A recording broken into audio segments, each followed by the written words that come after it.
January 22nd at 6:25 p.m. Pacific is when the Sun will come into conjunction with Pluto in the 41st gene key, and the 41st gene key is the only start codon of the 64 keys, which means it starts something off brand new and fresh. And all those planets are going to form this alignment during that week. So from the 18th to the 25th, we're going to see this incredible movement into the Aquarian age, the Age of Aquarius, with all of these inner personal planets. I think it's going to be a really, really exciting time.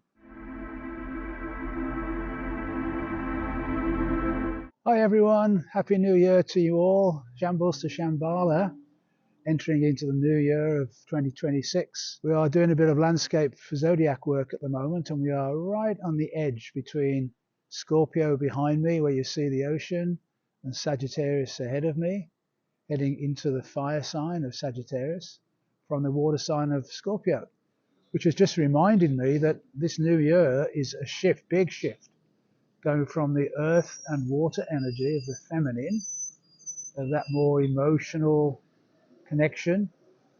As we move into the new year, it's going into the fire and air energy, where most of the energy is going to be in the fire and air signs: Aquarius, Leo, Aries, Gemini. So we're going to see this acceleration energetically from where we are today into the new year. We're filming this just before New Year's Eve, and this has been a really challenging year.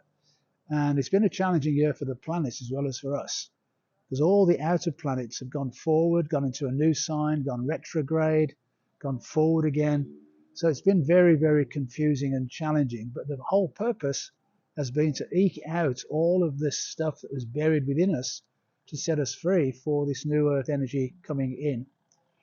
Now, we've just received a channeling from a woman I'm not familiar with, Lisa Wetzel, and she was saying that this was going to be the beginning of the mass awakening, beginning on January the 1st, New Year's Day. Now, I don't know if it's true, but it's worth being aware of this potential, because what she did speak about was that the people who are asleep are going to be waking up in large numbers.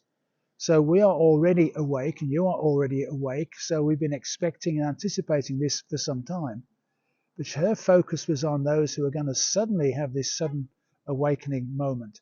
So it's important for us to know this is coming. If it is, that it's going to start on January the 1, and it's going to continue through this whole year of 2026. Now, having said all of that, there are some very powerful astrological energies supporting us as we move through the first probably 3 quarters of January.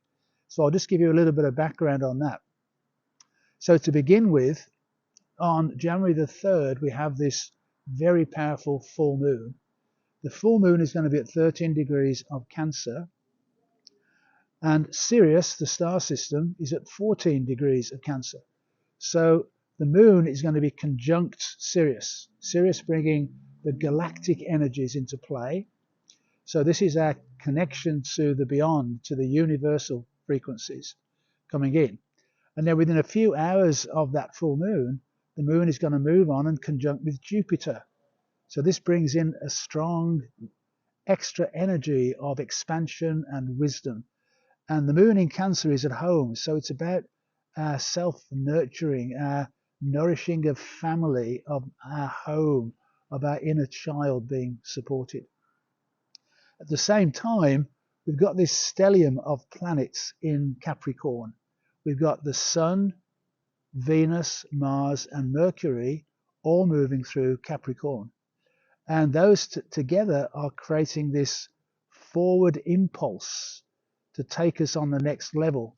And it's going to have some expectation of moving forward. So we've got to try and find the balance between the emotional inner world of the moon in Cancer and the outer action of those planets in Capricorn. And then what is going to happen is those planets are going to move through Capricorn, and then when we get to the new moon on January the 18th, those planets are going to be together 28 degrees of Capricorn, right at the end of Capricorn, setting clear intention for what we want in the next phase.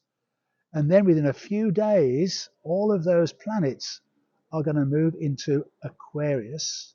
And when they do, they're going to come into a conjunction with Pluto in the 41st gene key. Now, I personally think this is really, really significant. January 22nd at 6:25 p.m. Pacific is when the Sun will come into conjunction with Pluto in the 41st gene key. And the 41st gene key is the only start codon of the 64 keys, which means it starts something off brand new and fresh. And all those planets are going to form this alignment during that week. So from the 18th to the 25th, we're going to see this incredible movement into the Aquarian age, the age of Aquarius, with all of these inner personal planets. I think it's going to be a really, really exciting time. So I feel as if this first 3 weeks of January is to set us up for that incredible movement. Then the other thing I just want to mention, which is another, I don't fully understand because I'm not an astrologer, but I know it's a really significant event. This is the triple conjunction between the Sun, Venus and Mars. Very rare event. It only takes place every 6.5 years. And what is happening during this time is both Venus and Mars will disappear out of the night sky. In fact, they left in November. You won't have seen either of them since late November. So what happens is they come into this conjunction and they go behind the Sun, so you can't see them. And what's really interesting about it is that when it began, Venus was the morning star and Mars was the evening star, and they came into this merging point behind the Sun, which is taking place over an extended period of time. They're in the underworld and they're now absolutely precisely merged. So there's something going on between the sacred masculine and sacred feminine behind the Sun. And people who know about these things are basically suggesting that this is the opportunity for an alchemical marriage to take place between the sacred masculine and sacred feminine. And it's for an extended period of time. And they won't emerge until March. And when they do emerge, they would have crossed over. So the way that they went behind the Sun is going to be mirrored in the opposite direction. So Mars is going to appear as the morning star, and Venus is going to appear as the evening star. So there's this dance taking place between the two of them to bring the sacred feminine and sacred masculine together. So from my perspective, I see that as an opportunity for us to marry our own inner masculine and feminine in sacred union, in an alchemical marriage. And if you have a partner, for you to come together with your partner in this sacred union, this alchemical marriage together.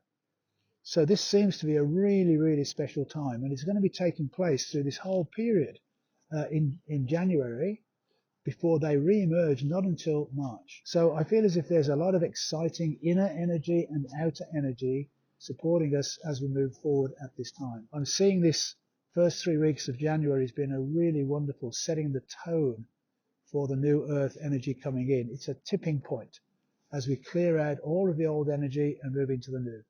So I'm really positive about what's coming next, and I really hope that you have a great month of January.